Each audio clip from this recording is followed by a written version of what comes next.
Hello everyone, मी ऋतिका. आजचा दिवस खूप खास आहे. आज आमच्या घरी हळदी कुंकू आणि त्यातच माझ्या शिवायचा बोरन्हाण सोहळा आहे. प्रथम मी रांगोळी काढून घेतली. रांगोळी ही आपल्या भारतीय संस्कृतीतील एक पवित्र व सौंदर्यपूर्ण एक कला आहे. तोपर्यंत सोनाली वहिनी आणि माझ्या आईने सुवासिनीचं लेणं सजावट करून घेतल्या आणि मी लागले बोरन्हाणच्या तयारीला.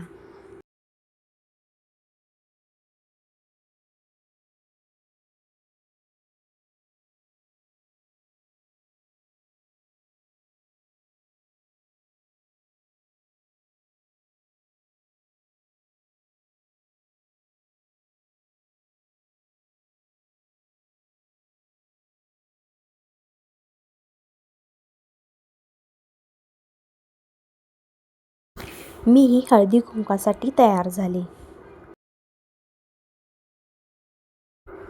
शिवायलाही तयार केलं.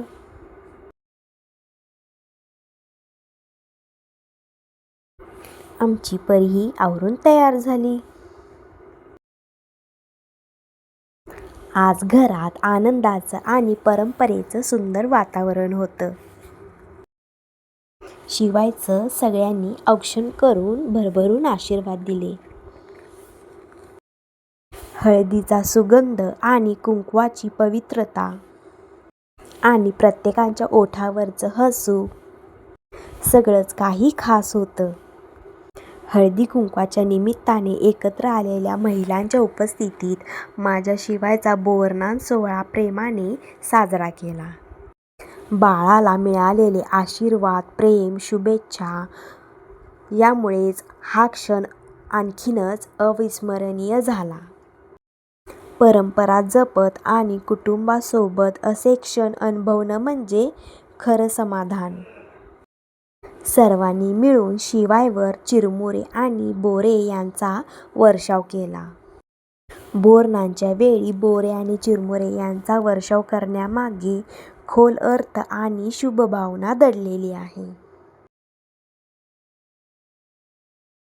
हा वर्षाव म्हणजे बाळाच्या आयुष्यात कधीही अन्नधान्याची कमतरता भासू नये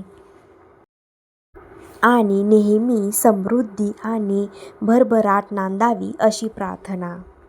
चिरमुरे हे धान्याचे प्रतीक असल्याने बाळाचं जीवन सात्विक, सुखी आणि समाधानाने भरलेलं राहावं असा भाव असतो.